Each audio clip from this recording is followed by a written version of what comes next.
queria precisamente começar pela Wanda, lançando-lhe um desafio. Eu sei que ela me vai levar a mal, mas eu vou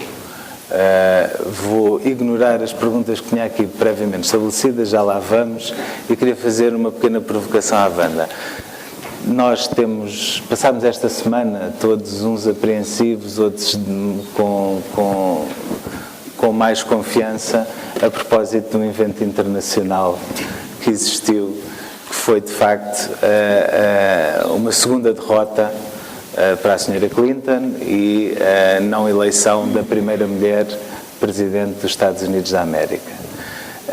Não entrando tanto na questão do caráter e da personalidade daquele que foi o candidato eleito e que será o futuro presidente dos Estados Unidos da América, não tanto nessa avaliação, mas olhando para o facto de termos tido uma candidata forte, com um passado, com um currículo, com uma determinada preparação.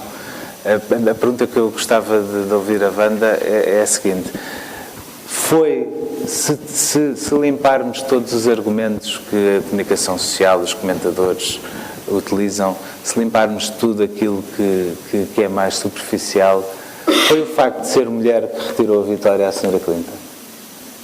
Wanda.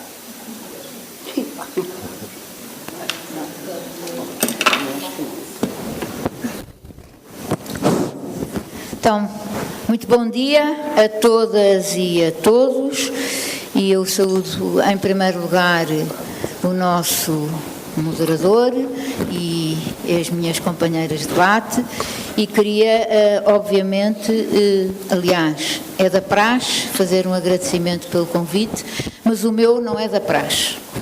O meu é, de facto, como devem calcular, uma expressão daquilo que é, de facto, para mim, e reflete uma grande emoção, voltar, de facto, ao sindicato onde eu dei os primeiros passos e onde eu aprendi, de facto, o que é o sindicalismo e o valor que tem. E sobre isto eu gostava, e Pedro já te respondo, mas sobre isto gostava de dar uma pequena nota do início deste debate, em conversa completamente informal com a Lina, e a Lina dizia-me assim: olha lá, mas porquê é que tu tens aqui no programa ex-dirigente sindical e não tens deputada? E eu respondi-lhe: porque aquilo que eu valorizo na vida é o meu percurso no movimento sindical. De facto, foram 40 anos que eu tive ao serviço dos trabalhadores bancários e depois na UGT, mas sempre, de facto, com este empenhamento muito grande de ver outro tipo de sociedade no meu país. E é aos sindicatos bancários que eu devo, de facto, tudo. Foi aí que eu aprendi, quer dizer, e não me fazia o menor sentido, devo-vos dizer, mas o menor sentido, pôr à frente do meu nome a palavra deputada, onde eu estou, de facto, há 11 meses, quanto aos meus 40 anos vividos, e que aproveito para agradecer na pessoa do Presidente do Sindicato, o Rui Riso, e na pessoa da Coordenadora do GRAME, não só as palavras que me dirigiram, mas, de facto, agradecer-lhes a oportunidade de estar aqui com vocês todos, meus colegas e minhas colegas, alguns que conheço bem, outros que passarei a conhecer desde hoje, mas não queria deixar de fazer esta introdução. E, juntando mais uma outra coisa, eu vou responder ao Pedro, mas não vou deixar de fazer aquilo que eu acho que é a minha obrigação fazer, que é, e tem a ver com duas questões. Uma que foi levantada pelo Presidente do Sindicato sobre as pessoas mais velhas, e eu diria que as pessoas mais velhas como eu têm um contra, se quiserem, do ponto de vista visual, portanto, do que é aquilo da passagem dos anos, mas dá a outros níveis algum enriquecimento, e eu tenho a faculdade de poder fazer uma leitura histórica daquilo que se passou em termos da luta das mulheres nos sindicatos bancários de Solilhas e na sociedade portuguesa em geral, e eu acho que isso me ensinou imenso. Portanto, esta é a primeira nota. E não queria, de facto, de também dizer ao Pedro respondendo, enfim, um pouco, quando diz que, de facto, muitas vezes o movimento sindical e ser sindicalista não está na moda. É verdade. E vou-vos dizer, não só não está na moda, como lutar em termos de mulher num sindicato, ou seja onde for, em qualquer organização, não dá prestígio, não dá dinheiro, não dá coisa nenhuma, dá muitas dores de cabeça e dá de facto muitas incompreensões, mas eu acho que vale a pena, porque aquilo que se percorreu até hoje, do meu ponto de vista, tem valido a pena. Agora, vou responder ao Pedro para lhe dizer o seguinte: o facto, esta é a minha leitura, obviamente, é completamente subjetiva. Eu nunca teria votado na Hillary Clinton, desde já vos digo que não teria votado, porque não me chega que seja mulher. Não me chega, porque também nunca teria votado na Thatcher. Sejamos claros, eu preferia ter votado num homem que ter votado na Thatcher. Nunca teria também votado no Trump, verdade se diga. Como é óbvio, não é? Pronto.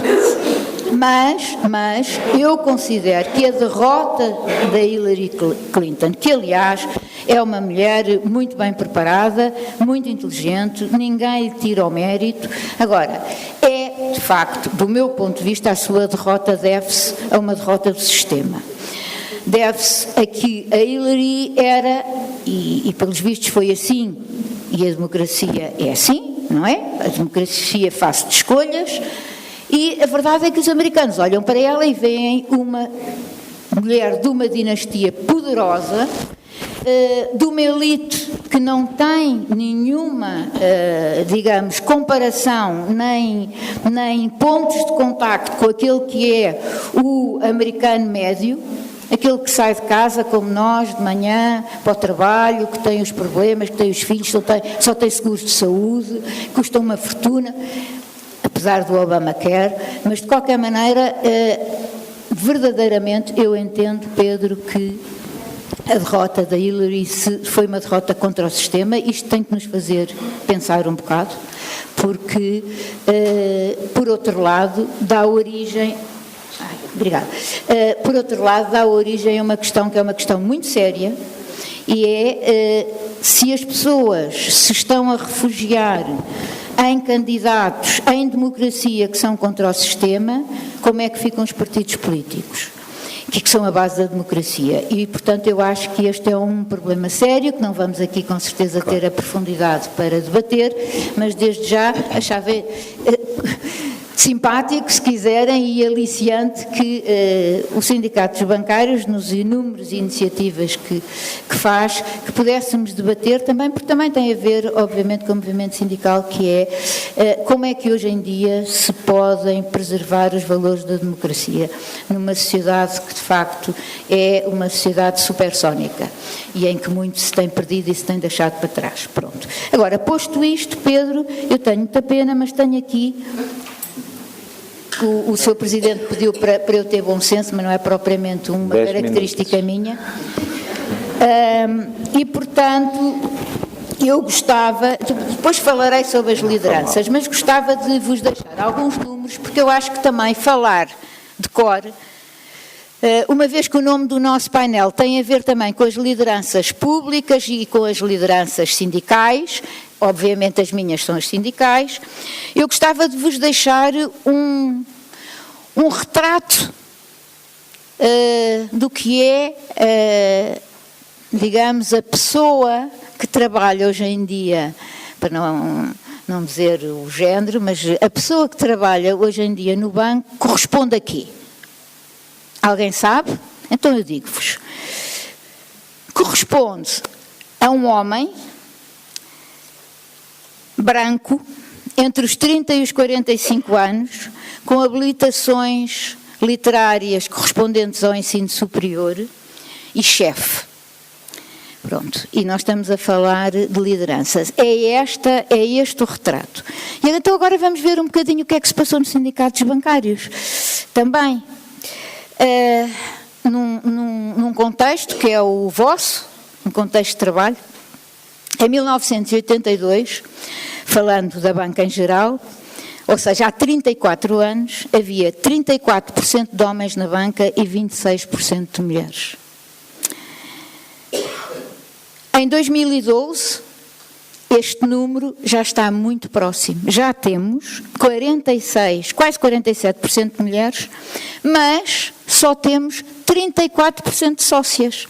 Ou seja, o sindicato e o GRAME têm que, obviamente, aqui um campo de recrutamento que eu considero, de facto, fundamental, porque têm a possibilidade de, com o seu trabalho, vir a granjear outro tipo de participação das mulheres. Pronto.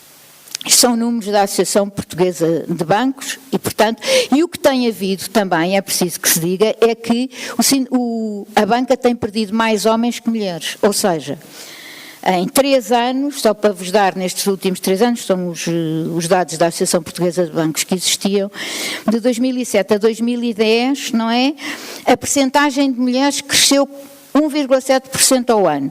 E os homens, houve um decréscimo, digamos, acentuado, e, portanto, os homens diminuíram. Como as mulheres aumentaram um bocadinho, a diferença que vocês têm hoje em dia na participação é aquela que eu vos disse e que, portanto, há uma maior aproximação entre homens e mulheres. E agora vejamos o nosso sindicato, como é que está.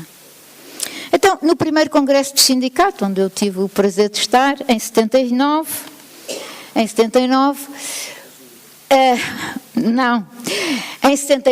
havia 10% de mulheres. E demorámos 32 anos, assentem no número, 32 anos para atingirmos, no congresso de 2011, que é o último número que eu tenho, 19%.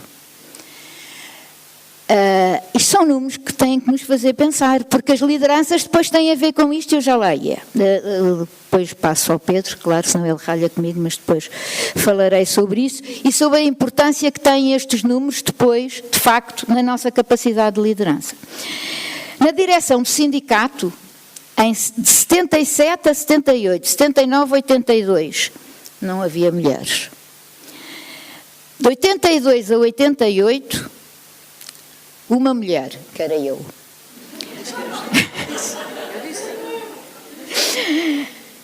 Entre 88 e 97 dá-se o primeiro grande salto, e devo dizer que dá-se o primeiro grande salto numa coligação entre a tendência sindical socialista e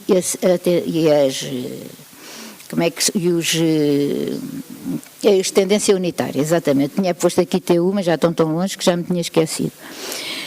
E tivemos, pela primeira vez, durante estes anos, 30% de mulheres na direção do sindicato, que são 4 mulheres. Ora bem, quantas temos a partir de 2003?